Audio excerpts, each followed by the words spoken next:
자, 새해 첫날이었습니다. 한밤중 인천의 한 도로에서 아슬아슬한 질주가 이어집니다. 먼저 영상으로 보고 가시죠. 차 오고 있어. 내가 밟지 마, 진짜로. 아, 미친. 아니라고, 내 지금 터진다고, 미친. 자, 일단 감이 탁 오셨을 것 같은데 일단 목소리 자체가 어른 목소리가 아니에요. 네, 어른들이 아니었습니다. 10대 학생들이었는데요. 중학교 2학년 학생 그리고 초등학교 6학년 학생이었습니다. 두 명 다 운전면허를 아예 딸 수 없는 나이인데 지난 1일 인천 연수구 송도동 일대에서 무면허로 운전을 한 겁니다. 초등학생이 차를 몰아 아파트에서 쇼핑가를 갔고요. 운전자를 바꿔서 중학생이 다시 차를 몰았습니다. 송도동 일대 도로의 제한 속도는 대부분 시속 30에서 50km인데 시속 100km 가까이 가속을 하기도 했고 정지 신호도 무시했습니다. 또 운전하는 과정에서 편의점에 들르기도 했습니다. 그러니까 얘네들이 어리다라는 게 시속 100km 달린다고 엔진 터집니까? 좀 나쁜 차는 안 터집니다. 그렇지만 본인들은 이제 그런 얘기를 했던 것 같아요. 그러니까 모르니까 이런 예, 소리 하는 거 아니에요? 몰라서 2시간 정도 13km를 달렸다고 합니다. 둘이 돌아가면서. 얼마요? 13km 정도요. 13km 예. 거리. 상당히 많죠.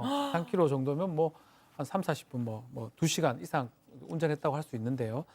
그런데 이제 문제가 이 아들이 무면허로 운전한 것도 있지만 그뿐만 아니라 자신의 운전하는 모습들을 SNS에 생중계를 합니다. 이게 이제 생중계된 모습이죠. 잠깐만, 얘 지금 운전하면서 찍은 거 아니에요? 맞습니다. 지금? 운전하면서 앞에서 찍는 모습이 보여요. 그럼 그래서 핸들을 지금 한 손으로 잡고? 아마 본인이 했을 가능성이 높습니다. 아니면 이렇게 거치대 했을 가능성도 있긴 하지만요. 그렇게 하면서 뭐 SNS에서 중계를 하면서 뭐 얘기도 하고 다행히 중계를 하면서 큰 사고는 안 났어요. 다행히 사고는 없었던 것으로 지금 확인된 상황입니다.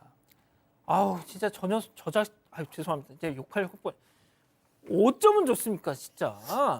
네, 그렇습니다. 지금 보면은 뭐 이 무면허로 이렇게 운전을 했다는 것도 심각하지만 더 충격적인 것은 사실은 SNS로 생중계했다라는 거죠. 그러면 이 운전 자체가 더 위험해지기도 하지만 이 아이들이 누군가한테 센 척하고 보이라고 한 거라는 얘기인 거죠. 그러니까 뭐 또래들이겠죠. 또래들한테 우리는 이렇게 세다, 우리는 이렇게 용감하다, 뭐 우리가 최고다, 뭐 우리가 짱이다, 뭐 이런 메시지를 주려고 했던 건데 너무 겁없고 무모하고 대범하고 근데 이런 얘기로 끝내기에는 사실은 너무 위험했던 거죠. 누구라도 길거리에 지나가고 있었으면 큰 사고가 될 뻔했습니다. 자, 저는 이제 저런 그 라이브 방송 줄여서 뭐 라방이라고 하잖아요. 저걸 하는 인간들도 참 정신 나갔지만 저걸 막 이러면서 막 독려하는 저 상황에선 뭐 다 이랬습니까? 아니면 야, 니들 뭐 하는 거야라는 사람들이 좀 있었나요? 그래도 제정신인 사람들이 훨씬 많죠. 이거 뭐 제정신이 아니다라고 했었고요. 너 그러다가 죽으면 어떡하려고 그러냐라는 댓글들이 쏟아진 겁니다. 그래요? 근데 그 댓글을 보고 너 그러다 죽으면 어떻게 하냐라는 댓글에도 또 답을 합니다. 저렇게 방송을 하면서 뭐 죽어? 안 죽어 이러면서 욕설을 해요. 거기다 대놓고 댓글을 하고 결국 시청자들이 이걸 신고를 해서 경찰에 출동을 했고요. 저 운전을 한 학생이 아파트 지하 주차장에서 검거가 됐는데 예. 초등학생이 자기 아버지 차 열쇠를 가지고 나온 겁니다. 그래가지고 자기 아는 동네 중학생 형을 불러서 저렇게 운전을 하면서 라이브 방송을 한 거고요. 참 진짜 참 어처구니가 없네요. 진짜 그냥 무사히 넘어간 게 진짜 천만다행입니다. 그나마. 예. 조사를 받았죠.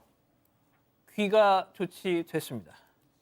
자, 그런데 그 끌려 나온 그 중학생 그 이후에 이런 짓을 했습니다. 체크포인트 짚어보죠.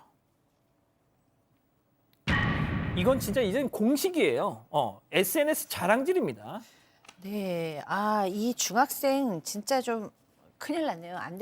혼나야 될 것 같습니다. 왜냐하면 지금 이 운전을 할 때도 뭐 우리는 무면허야, 벌금 내면 끝난다, 뭐 몇십만, 20만 원 내면 끝난다 이런 식으로 얘기를 했는데 그 후에 경찰이 왔어요.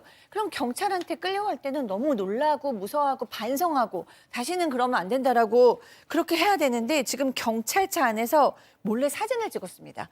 그래서 아하. 경찰에 붙잡힌 후에 경찰차 안에서 찍은 사진도 SNS에 올립니다. 지금 상황 판단이 전혀 되고 있지를 않습니다. 그리고 또 각종 신문사에 올라간 자신의 범행 관련 기사들을 또 도배를 했습니다. 어쩌면 우리 지금 오늘 사건 반장에서 다루는 것도 이 중학생의 SNS에 좀 또 도배될지도 모르겠어요. 하겠네요. 네. 그리고 이제 집에서 추정되는 공간에서는 또 한 방송 보도를 캡처하면서 뭐 거의 재밌게 얘기하면서 와, 잘못 인정. 뭐 인근에서 나 검거당한 적 없는데 도대체 왜 거짓말임? 도대체 인터뷰는 누가 했음? 뭐 이런 식으로 거의 뭐 재미있게 놀고 있어요. 아, 진짜 너무 이 좀 따끔하게 혼날 수밖에 없는 그런 상황인 것 같습니다.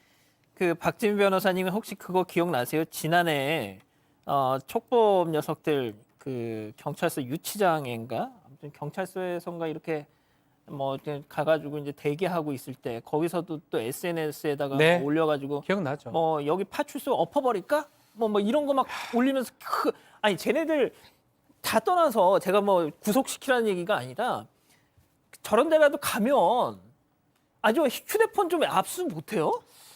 좀 그렇게 돼야 되는데 아마 그 특히 촉법소년 같은 경우는 입건 자체가 좀 어렵습니다. 소년부로 가야 되고요.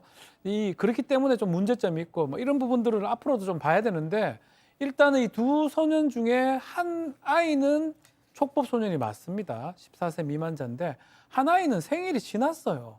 본인은 촉법소년은 또 아닙니다. 아니었구나. 처벌을 받아야 돼요. 초등학생은 촉법소년인데 중학생은 무면허 도로교통법 위반인 무면허 운전으로 입건이 된 상황이고요.